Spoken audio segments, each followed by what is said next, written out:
गुरुवार को यमन के सना एयरपोर्ट पर इजरायल ने किया हमला। हमले में बंदरगाह और एयरपोर्ट को बनाया निशाना।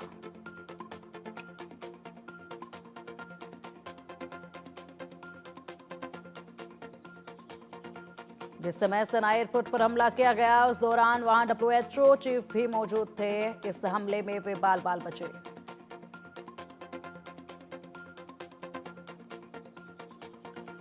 डब्ल्यूएचओ चीफ यमन में उन यूएन कर्मचारियों की रिहाई के लिए बातचीत के लिए पहुंचे थे जिन्हें हुती लड़ाकों ने पिछले कई महीनों से बंधक बना रखा है।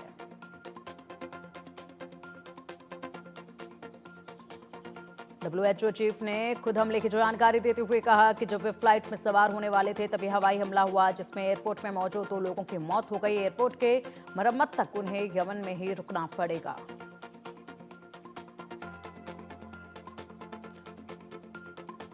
नौ मई 2023 को हुए दंगा मामले में पाकिस्तान के पूर्व पीएम इमरान खान के भतीजे हसन नियाजी पर गिरी गाज कोर्ट ने 10 साल की सजा सुनाई। इस मामले में हसन समेत 60 लोगों को सुनाई गई है सजा।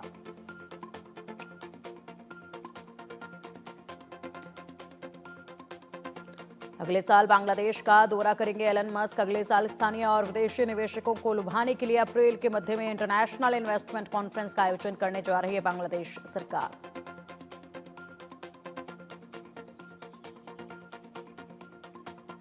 दक्षिण पूर्वी अफ्रीका के मोजाम्बिका में चुनाव में धांधली के आरोपों को लेकर तनाव जारी। राजनीतिक गतिरोध का फायदा उठाते हुए 1500 से ज्यादा कैदी मोजाम्बिक की जेल से हुए फरार।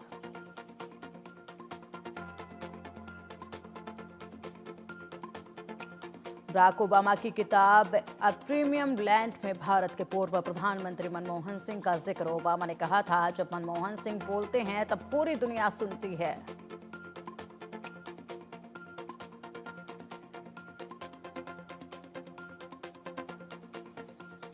दुनिया के सबसे बड़े हाइड्रो पावर बांध बनाने की चीन ने दी मंजूरी। तिब्बत के पठार के पूर्वी हिस्से में बन रहे इस बांध से भारत और बांग्लादेश में लाखों लोग हो सकते हैं प्रभावित।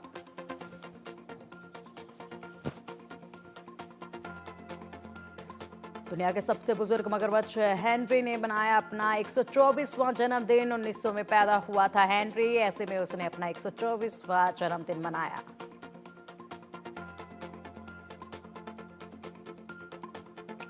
गाजा पट्टी में हुए इजरायली हवाई हमले में 7 की मौत, 25 से ज्यादा घायल। आईडीएफ ने अल मुहबान स्कूल के अंदर विस्थापित लोगों के टेंट को बनाया निशाना।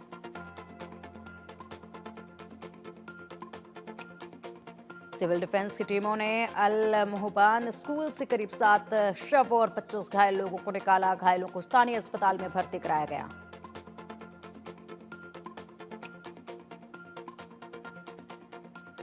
गाजा सिटी के जैतून इलाके में एक घर पर हुए इजरायली हवाई हमले में 5 लोगों की हुई मौत, 20 से ज्यादा घायल। कई लोगों के अब भी मलबे के नीचे फंसे होने की संभावना।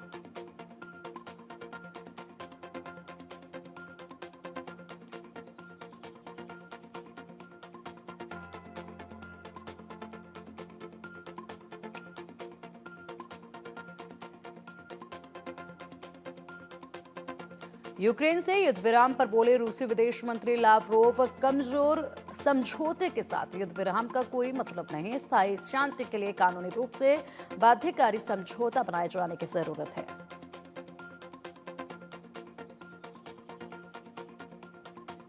अमेरिका के पूर्व राष्ट्रीय सुरक्षा सलाहकार जॉन बोल्टन ने ट्रंप के वर्ल्ड वॉर रोकने के दावों का उड़ाया मजाक। कहा, पुतिन को पता है ट्रंप के साथ कैसे खेलना है।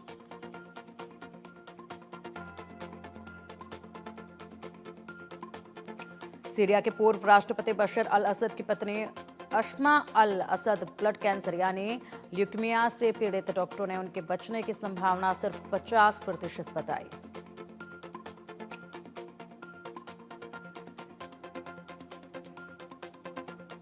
चीन के रक्षा प्रवक्ता कर्नल झांग का बड़ा बयान। कहा, चीन भारत संबंधों को सही रास्ते पर लाना दोनों देशों के लोगों के हितों को पूरा करने के लिए ही बेहद जरूरी।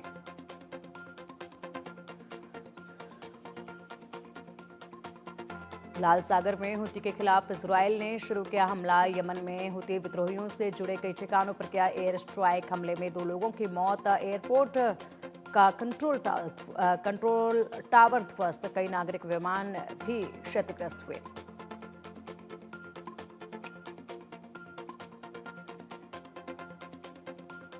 कजाकिस्तान में अजरबैजान के प्लेन के क्रैश होने को लेकर किसी तरह की अटकलें लगाने की रूस ने की निंदा। वहीं अजरबैजान के राष्ट्रपति ने मॉस्को दौरा किया रद्द।